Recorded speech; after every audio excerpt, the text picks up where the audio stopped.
السلام عليكم. دكتور أيمن الفقير، استشاري أمراض الصدر والحساسية. هنتكلم النهاردة بإذن الله عن الكحة وأسبابها. بس قبل ما نتكلم عن الكحة لازم نبقى متفقين من البداية إنه مفيش مرض اسمه الكحة. الكحة عرض أو علامة بتقول إن في مرض معين لازم ندور على سببه علشان يتشخص ويتعالج.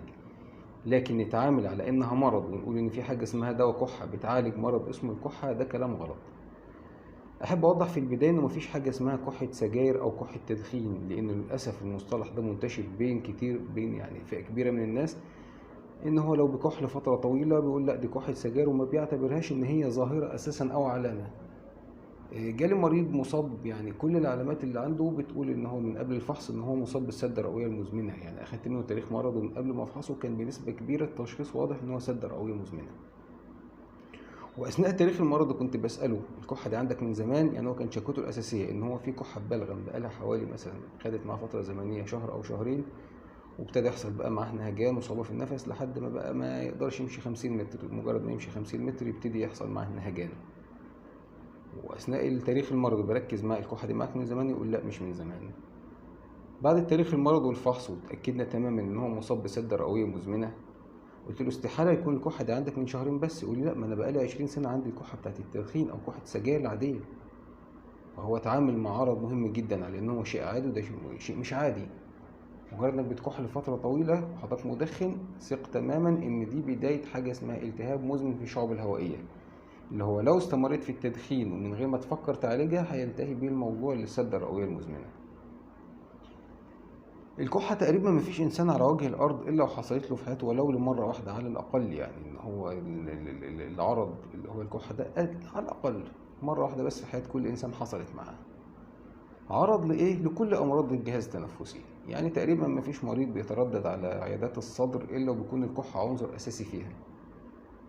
جميع الأمراض الصدر بيحصل مع كحة، بدءا من أبسط حاجة نزلات البرد العادية إلى أورام الرئتين أو أورام الصدر بكل صورها المختلفة. يعني الالتهاب الشعبي بيعمل كحة، الالتهاب الرئوي بيعمل كحة، الضرن بيعمل كحة، الحساسية، تليف الرئتين، خراج الرئة، الأورام بكل صورها. كل أمراض الجهاز التنفسي طبيعي إن هي تبقى بتعمل كحة، وبرضه طبيعي الكحة كعرض بيبقى المريض جاي به كعرض أساسي. والتحليل الجيد للعرض بيبقى مهم جدا في التشخيص. يعني احنا الكحة لما بيجي المريض بيقول عندي كحة، مجرد ان احنا نحلل او نفصص العرض ده بدأ معاك من امتى، ايه اللي بيزوده، إيه بتزيد بالليل ولا في النهار، كحة ناشفة ولا فيها بلغم، كمية البلغم قد ايه، لونه ايه، هل بيبقى في دم مع البلغم ولا لا، هل في آلام في الصدر مصاحبة ولا لا. يعني التاريخ المرضي، تحليل العرض نفسه، مش الكحة بس، معظم أي شكوى بيشتكي منها المريض أو الكومبلينت نفسها لازم تعملها جود أناليسيز. يعني التحليل الجيد للعرض بيسهل كتير جدا جدا قبل الفحص في إن احنا نوصل لتشخيص مبدئي. في أسباب كتيرة جدا خارج الصدر، ودي دايما اللي هي بتحير، يعني المريض ما بيبقاش واصل للتشخيص نتيجة إن الكحة لها أسباب كتيرة جدا وخارج الصدر للأسف مش قليلة. وبتيجي حالات كتيرة جدا يبقى الصدر سليم مفيش أي مشاكل، كشف مثلا طبعا على صدره بكل الفحوصات، حتى ولو كان عمل أشعة مقطعية وعمل كل الفحوصات اللي هي المتاحة وسليمة، لكن الكحة مزمنة ومستمرة معاه.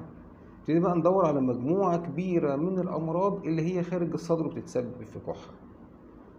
نبتدي مثلا نقول أول حاجة اللي هي اللحمية، ودي بتبقى أكتر في الأطفال. اللحمية لما بتبقى متضخمة من ضمن الحاجات اللي بتعمل كحة في الأطفال. تضخم اللوزتين، يعني التضخم اللي في اللوز حتى لو ما كانش مصحوب بالتهابات بيعمل كحة. التهاب الجيوب الأنفية أو حساسية الجيوب الأنفية من ضمن الحاجات اللي بتعمل كحة نتيجة البوست نيزل دريب أو الإفرازات اللي بتنزل من الأنف على القصبة الهوائية فبتهيج القصبة الهوائية فبتزود الكحة. كل دي أسباب خارج الصدر.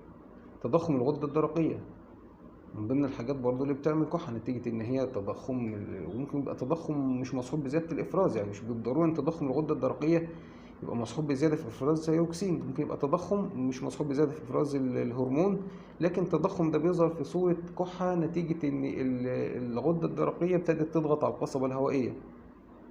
كل دي أسباب خارج الصدر. في برضو أسباب مهمة جدا وهي في الجهاز الهضمي زي حموضة المعدة أو ارتجاع المريء. ودي بتتسبب في كحة جافة وبتزيد أكتر بعد الأكل، وخصوصا لو المريض أكل ونام على طول. ودي أحيانا يعني المريض لما مبيبقاش واصل لتشخيص وهو مثلا بكح وابتدى ياخد مع نفسه مضادات حيوية أو موسعات للشعب، وهو مريض حموضة في المعدة أو ارتجاع في المريء، هتزيد معاه الحالة أكتر. يعني هيلاقي الحالة تدهورت وحصل فيها تفاقم نتيجة إن هو خد علاج من نفسه بناء على التشخيص، وهو الموضوع ملوش علاقة بالجهاز التنفسي ولا الرئتين، هو الموضوع معاه أساسا في الجهاز الهضمي نتيجة حموضة المعدة وارتجاع المريء. أحيانا برضو الكحة الجافة بتحصل مع بعض الأدوية، أشهرهم بعض أدوية الضغط اللي هي تخضع لمجموعة اسمها ايس انهبيتورز. وأشهر مادتين يعني للايس انهبيتورز الكابتوبريل أو انالبريل. وأحب أوضح إن المواد دي كمواد فعالة بتستخدم لعلاج الضغط هي مواد فعالة وآمنة جدا، وبالعكس بتدي وقاية للكلى من مشاكل الضغط وما بتأثرش على عضلة القلب. يعني أدوية الضغط سليمة وممتازة وفعالة، بس مع بعض الأشخاص بتعمل كحة ناشفة. الكحة الناشفة دي بيبقى المريض يعني أحيانا بيجيلنا جايب معاه كل الفحوصات اللي عملها، كشف وعمل كل الفحوصات وعمل حتى الأشعة المقطعية عملها وجايبها معاه، وبقول الكحة ناشفة ومش مستجيبة معايا بقالها مثلا 6 أشهر ولا سنة. بكل بساطة بقول حضرتك بتاخد علاج للضغط؟ يقول ابتديت في علاج للضغط من 6 أشهر مثلا. اسمه ايه علاج الضغط اللي بتاخده؟ بنلاقيه يخضع للمجموعة الايس انهبيتورز، بيكون كابتوبريل او انالبريل. بمجرد ما بيتغير لمجموعة تانية بتلاقي الكحة دي اختفت تماما بعد ما كان المريض بيعاني منها لفترة طويلة وهو مش عارف سببها ايه. فنرجع ونقول ما الكحة يعني كعرض اللي هو سهل الممتنع، يعني بيحصل مع أبسط حاجة مع ذات البرد الخفيفة العادية، ولو خدت أيام ما بتقلقناش. بتقلقنا الكحة المزمنة، الكحة اللي هي لو خدت فترة طويلة ومش مستجيبة للعلاج هي اللي لازم ندور لها على سبب. تاريخ مرض كويس، فحص سليم. الفحص برضو المتبع ايا كان، يعني احيانا برضو بنبقى عملنا كل الفحوصات وما بيبقاش واصل التشخيص، وبينتهي الحال بان احنا لازم تعمل اشعه مقطعيه. برضو لو ما ظهرش معانا اي شيء بنضطر نعمل منظار للصدر لحد ما نوصل لتشخيص نهائي للكحه. وربنا يحفظكم جميعا.